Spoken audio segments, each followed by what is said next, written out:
ಧರ್ಮಸ್ಥಳ ಹೆಣಊತ ಪ್ರಕರಣಕ್ಕೆ ಸಂಬಂಧಪಟ್ಟ ಹಾಗೆ ಎಸ್ಐಟಿ ಅಧಿಕಾರಿಗಳು ಆಯುಧಧಾರಿಗಳಾಗಿ ಅಖಾಡಕ್ಕಿಳಿದ್ರು. ಅಗೆತ ಶುರುವಾಯಿತು. ಆದರೆ ಏನಾದರೂ ಸಿಕ್ತಾ ಅಂತ ಕೇಳಿದ್ರೆ ಏನೇನು ಸಿಗಲಿಲ್ಲ. ಎಸ್ಐಟಿಗೆ ಮತ್ತೆ ನಿರಾಸೆಯಾಗಿದೆ. ಧರ್ಮಸ್ಥಳ ಹೆಣಊತ ಪ್ರಕರಣದ ಅತಿ ದೊಡ್ಡ ಬಹುಮುಖ್ಯ ಸುದ್ದಿಯನ್ನ we are going to break. 11ನೇ ನಂಬರ್ ಪಾಯಿಂಟ್ನಲ್ಲಿ ಆಪರೇಷನ್ ಅಂತ್ಯಗೊಂಡಿದೆ. ಪಾಯಿಂಟ್ ನಂಬರ್ 11ರಲ್ಲಿ ಈವರೆಗೂ ಏನೇನು ಸಿಗಲಿಲ್ಲ. 5-6 ಅಡಿ ಭೂಮಿ ತೋಡಿದ್ರು ಕೂಡ ಶವ ನೋ ಪತ್ತೆ ಸಿಗಲಿಲ್ಲ. ಯಾವುದೇ ಮೂಳೆ ಬುರುಡೆಯೂ ಇಲ್ಲ. ಬುರುಡೆಗೆ ಸಂಬಂಧಪಟ್ಟ ತುಂಡುಗಳು ಸಿಕ್ಕಿಲ್ಲ. ಹೀಗಾಗಿ 12ನೇ ಪಾಯಿಂಟ್ನತ್ತ ಎಲ್ಲರ ಚಿತ್ತ ನಟ್ಟಿದೆ. ಉಳಿದಿರೋದು 2 ಪಾಯಿಂಟ್ ಮಾತ್ರ. ಸಾಕ್ಷಿದಾರ ಗುರುತಿಸಿದ 13 ಪಾಯಿಂಟ್ಗಳ ಪೈಕಿ 11 ಖಬರಸ್ಥಾನ್ ಅರ್ಥಾತ್ ಸಮಾಧಿಗಳನ್ನಾಗಿಯಲಾಗಿದೆ. ಹೊಸ ಪಾಯಿಂಟ್ ತೋರಿಸ್ತಾನ ಅನಾಮಿಕ ದೂರುದಾರ. 7ನೇ ದಿನ ಧರ್ಮಸ್ಥಳ ಶೋಧ ಚುರುಕುಗೊಂಡಿದೆ. ಎಸ್ಐಟಿ ತನಿಖಾಧಿಕಾರಿಗಳು ಎಲ್ಲರೂ ಕೂಡ ಬೇರೆ ಬೇರೆ ವಿಭಾಗದ ಎಕ್ಸ್ಪರ್ಟ್ಗಳು ಸಾಕ್ಷಿದಾರನ ಸಮಕ್ಷಮದಲ್ಲಿ ಇವತ್ತು ಕೂಡ ಸಮಾಧಿ ಅಗಿಯೋ ಕಾರ್ಯಾಚರಣೆ ನಡೆದಿದೆ. ಯಾವುದೇ ಅಡೆತಡೆಗಳಿಲ್ಲದೆ, ಯಾವುದೇ ತೊಡಕುಗಳಿಲ್ಲದೆ, ಮಳೆನೂ ಇಲ್ಲ, ನಿರಾಯಾಸವಾಗಿ ಇವತ್ತು ಸಮಾಧಿ ಅಗಿಯೋ ಕಾರ್ಯಾಚರಣೆ ನಡೆಯಿತು. ಈವರೆಗೂ ಏನೇನು ಸಿಗಲಿಲ್ಲ. ಈ ಹಿಂದಿನ ಬುಲೆಟಿನ್ನಲ್ಲಿ ನಾವು ಹೇಳಿದಂತೆ ಒಂದಷ್ಟು ವಸ್ತ್ರಗಳು ಪತ್ತೆಯಾಗಿದ್ದನ್ನು ಹೊರತುಪಡಿಸಿದರೆ ಮನುಷ್ಯನ ಅಸ್ಥಿಪಂಜರಕ್ಕೆ ಸಂಬಂಧಪಟ್ಟ ಯಾವುದೇ ಕುರುಹುಗಳು ಪತ್ತೆಯಾಗಲಿಲ್ಲ. ಅದರರ್ಥ ಆ ಸ್ಥಳದಲ್ಲಿ ಇನ್ನು ಮುಂದೆ ಸಿಗೋದೇ ಇಲ್ವಾ ಎನ್ನುವಂತಹದ್ದಲ್ಲ. ಕಾರ್ಯಾಚರಣೆ ಜಾರಿಯಲ್ಲಿದೆ. ಆತ ಗುರುತಿಸಿದ ಇನ್ನೂ 2 ಪಾಯಿಂಟ್ಗಳು ಬಾಕಿ ಇದ್ದಾವೆ. ಅಲ್ಲೇನಾದರೂ ಸಿಗುತ್ತಾ ಅಂತ ಕೇಳಿದ್ರೆ ಈ ಹಿಂದೆ ಸಾಕ್ಷಿದಾರ ದೂರಿನಲ್ಲಿ ಉಲ್ಲೇಖ ಮಾಡಿದಂತೆ 13ನೇ ಪಾಯಿಂಟ್ನಲ್ಲಿ ನಮ್ಮ ನಿರೀಕ್ಷೆಗೂ ಮೀರಿದ ಅಸ್ಥಿ ಪಂಜರಗಳು ಸಿಗುತ್ತೆ ಅಂತ ಹೇಳಿದ್ದ. ಹಾಗಾದ್ರೆ ಆತನ ಮಾತಿನ ಸನಿಹಕ್ಕೆ 13ನೇ ಪಾಯಿಂಟ್ ರೀಚ್ ಆಗುತ್ತಾ?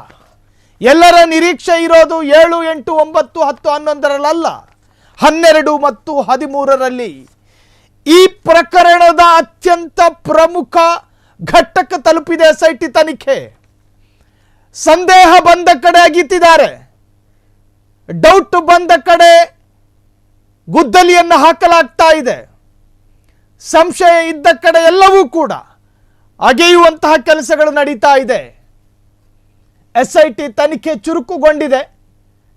ಧರ್ಮಸ್ಥಳ ಹೆಣಊತ ಪ್ರಕರಣ ಒಂದು ತಾರ್ಕಿಕ ಹಂತಕ್ಕೆ ಬರ್ಬೋದು ಅನ್ನೋ ನಿರೀಕ್ಷೆಗಳಿದ್ದಾವೆ. ಕಾರಣ ಹೆಣಊತ ಪ್ರಕರಣದಲ್ಲಿ ಅತಿ ಹೆಚ್ಚು ಆಸಕ್ತಿಯನ್ನು ವಹಿಸಿದ್ದ ಸಂಘಟನೆ ಒಂದು ಅಥವಾ ಒಂದು ಸಮೂಹ ವಿಶ್ವಾಸವನ್ನು ವ್ಯಕ್ತಪಡಿಸ್ತಾ ಇದೆ. 13 ಸಮಾಧಿಗಳನ್ನು ಅಗಿಯುವುದರ ಮುಖಾಂತರವಾಗಿ ತನಿಖೆ ಅಂತ್ಯಗೊಳ್ಳುತ್ತಾ ಅಂತ ಕೇಳಿದ್ರೆ ನೋ, ಅಂತ್ಯಗೊಳ್ಳೋದಿಲ್ಲ. ತನಿಖೆಯ ಅರ್ಧ ಭಾಗ ರೀಚ್ ಆಗುತ್ತೆ ಅಷ್ಟೇ. ಮುಂದುವರಿದಂತೆ ಈವರೆಗೂ ಸಿಕ್ಕ ಅಸ್ಥಿಪಂಜರಗಳ ವರದಿಗಳನ್ನು FSL ಕೊಡಬೇಕಾಗಿ ಬರುತ್ತೆ. FSL ಕೊಡುವಂತಹ ವರದಿ ಆಧಾರಿತವಾದ ತನಿಖೆಗೆ ಅತ್ಯಂತ ಮಹತ್ವದ ಪ್ರಾಮುಖ್ಯತೆಯನ್ನು ವಹಿಸುವಂತಹ FSL ವರದಿ ಅತ್ಯಂತ ಬಹುಮುಖ್ಯ ಪಾತ್ರವನ್ನು ವಹಿಸುತ್ತೆ. ಅದಾದ ನಂತರ ಎಸ್ಐಟಿ ತಂಡದ ಮುಂದಿನ ಹೆಜ್ಜೆ ಏನು ಅನ್ನೋದನ್ನು ಎಸ್ಐಟಿ ತೀರ್ಮಾನ ಮಾಡಬೇಕು. ಆ ಅಪ್ಡೇಟ್ ಬಂದಾಗ ನಿಮ್ಮ ಕರ್ಣಬುಡಗಳಿಗೆ ಇಡುವಂತಹ ಪ್ರಯತ್ನ ನಾವು ಮಾಡ್ತೀವಿ. ಸೊ ಈವರೆಗೂ ಎಸ್ಐಟಿ ತನಿಖೆಯಲ್ಲಿ ಇವತ್ತು ನಡೆದಂತಹ ಕಾರ್ಯಾಚರಣೆಯ ಬಗ್ಗೆ ಮಾತನಾಡುವುದಾದರೆ, ಇವತ್ತು ಎಸ್ಐಟಿ ತಂಡಕ್ಕೊಂದು ನಿರಾಸೆ.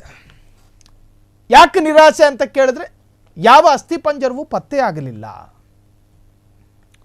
ಅದರರ್ಥ ಈವರೆಗೂ ತೋಡಿದ ಗುಂಡಿಗಳಲ್ಲಿ ಏನೇನು ಸಿಗಲಿಲ್ವಾ ಅಂತ ಕೇಳಿದ್ರೆ ಸಿಕ್ಕಿದೆ. ಅಸ್ಥಿಪಂಜರಗಳೆಲ್ಲವೂ ಸಿಕ್ಕಿದೆ. 20 ಮೂಳೆಗಳು ಈಗಾಗಲೇ ಸಂಬಂಧಪಟ್ಟಂತಹ FSL ಡಿಪಾರ್ಟ್ಮೆಂಟ್ಗೆ ರವಾನೆ ಮಾಡಲಾಗಿದೆ. ಅದನ್ನು ಕೂಡ ಪರಿಶೀಲನೆ ಒಳಪಡಿಸಲಾಗಿದೆ. ಅದನ್ನು ಜೋಡಣೆ ಮಾಡಲಾಗ್ತಾ ಇದೆ. ಇದು ಪುರುಷನದ್ದು, ಸ್ತ್ರೀಯದ್ದು, ಎಷ್ಟು ವಯಸ್ಸಿನ ವ್ಯಕ್ತಿ, ಈತ ಹೆಂಗೆ ಸತ್ತ, ಈತ ಸತ್ತ ಸಂದರ್ಭದಲ್ಲಿ ಪಂಚಾಯಿತಿ ರೆಕಾರ್ಡ್ ಪುಸ್ತಕದಲ್ಲಿ ಉಲ್ಲೇಖ ಆಗಿದೆಯಾ, ಈತನನ್ನು ಹೂಳಬೇಕಾದ್ರೆ ಪೊಲೀಸರ ಸಾನ್ನಿಧ್ಯ ಇತ್ತ, ಪೊಲೀಸರಿಗೆ ಮಾಹಿತಿ ಹೋಗಿತ್ತಾ ಈತನದ್ದು ಸಹಜ ಸಾವೋ ಅಸಹಜ ಸಾವೋ, ಆತ್ಮಹತ್ಯೆ ಮಾಡಿಕೊಂಡಿದ್ನೋ ಅಥವಾ ಈತನನ್ನು ಕೊಲ್ಲಲಾಗಿತ್ತು?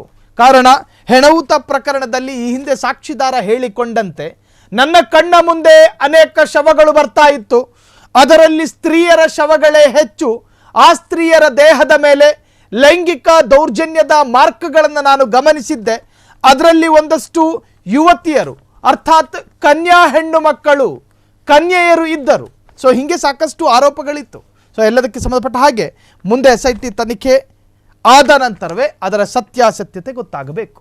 ಕ್ಷಣ ಕ್ಷಣದ ಸುದ್ದಿಗಳಿಗಾಗಿ ಫ್ರೀಡಂ ಟಿವಿ ಸಬ್ಸ್ಕ್ರೈಬ್ ಮಾಡಿ, ಲೈಕ್ ಮಾಡಿ ಹಾಗೂ ಫಾಲೋ ಮಾಡಿ. ಹೊಸ ಸುದ್ದಿಗಳ ನೋಟಿಫಿಕೇಶನ್ಗಾಗಿ ಬೆಲ್ ಐಕಾನ್ ಮೇಲೆ ಕ್ಲಿಕ್ ಮಾಡಿ.